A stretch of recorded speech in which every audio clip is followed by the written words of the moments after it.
Sur le site Cybersavoir, tous les membres sont identifiés par une photo. Cette photo s'appelle un avatar. Pour modifier la photo, deux façons se présentent à vous. Alors, pour ce faire, on clique sur Mon compte, Profil et Modifier le profil ou encore Changer l'avatar. Donc, dans Mon compte, Profil et Changer l'avatar. Alors, si vous disposez d'une photo installée dans votre ordinateur déjà sur votre bureau, vous faites parcourir, vous sélectionnez la photo que vous voulez envoyer comme photo vos représentants. Par exemple, là, ici, moi, j'ai plusieurs photos que je pourrais sélectionner. Je sélectionne cette photo et à ce moment-là, j'appuie sur le bouton télécharger. Donc, téléchargement de la photo va la donner à la plateforme pour ensuite que vous puissiez la retailler à votre goût. Sachez que la photo, l'avatar est automatiquement une image carrée. Donc, ils n'ont pas rectangulaire. Donc, ça peut donner des cadrages un peu particuliers, là. À vous de jouer avec les petits carrés. Vous prenez votre souris dans le fond, puis vous déplacez le coin comme ça et ça vous permet de retailler votre image. Une fois terminé, vous appuyez sur le bouton retaillage et votre nouvelle photo est enregistrée. Vous pouvez changer votre avatar régulièrement, il n'y a aucun problème. La deuxième façon, évidemment, c'est d'aller chercher le site Gravatar.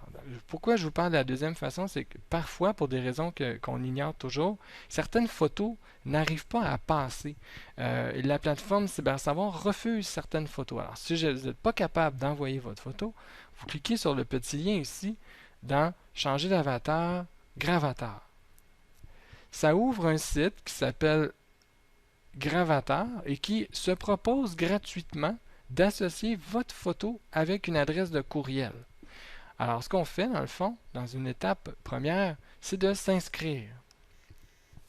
C'est gratuit.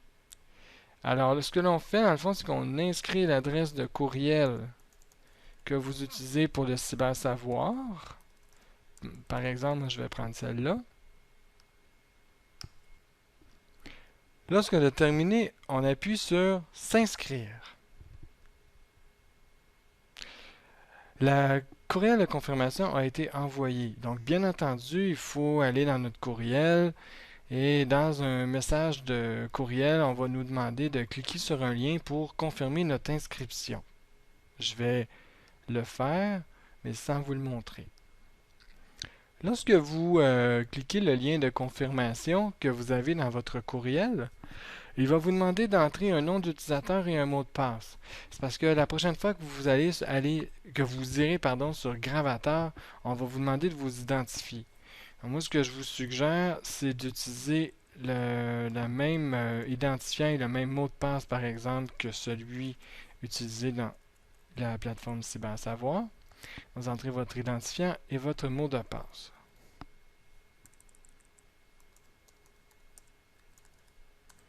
Voilà. On vous demande de mélanger ou de mélanger des lettres, des nombres, des chiffres, mais de ne pas mettre ni d'espace ni de ponctuation.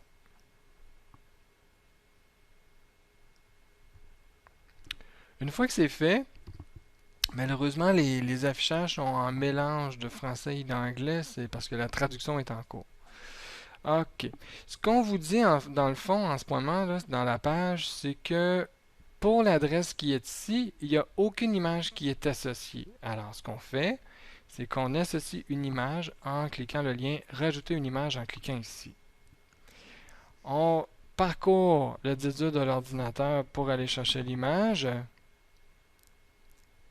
Donc là, on nous demande de cliquer le bouton Parcourir. Nous allons moi, je vais dans mon dossier qui contient mes images. Et je vais donc changer mon image en prenant celle-là, par exemple. Et j'appuie sur le bouton Suite. Suite à ça, on me demande de recadrer l'image. Ensuite, je dois cliquer le bouton en bas ici, Crop and Finish. Et ça va... donc, j'ai retaillé mon image. Et en dernière étape, il faut choisir une classification pour notre gravatar. Bon, dans le cas qui nous regarde, le fameux G, là, c'est rated G. C'est que dans le fond, on signifie que notre image n'est pas une image à caractère X, si vous voyez ce que je veux dire. Alors voilà, c'est terminé en fait. Je viens d'assurer que mon image soit bien associée avec l'adresse courriel réseau cybersavoir. Donc lorsque je vais me créer un compte sur le réseau cybersavoir avec cette adresse-là, automatiquement, partout dans la plateforme cybersavoir, c'est cette photo que j'ai placée qui va être utilisée pour me représenter quand je vais envoyer un message, par exemple, ou quand je vais publier une note. Voilà, merci beaucoup.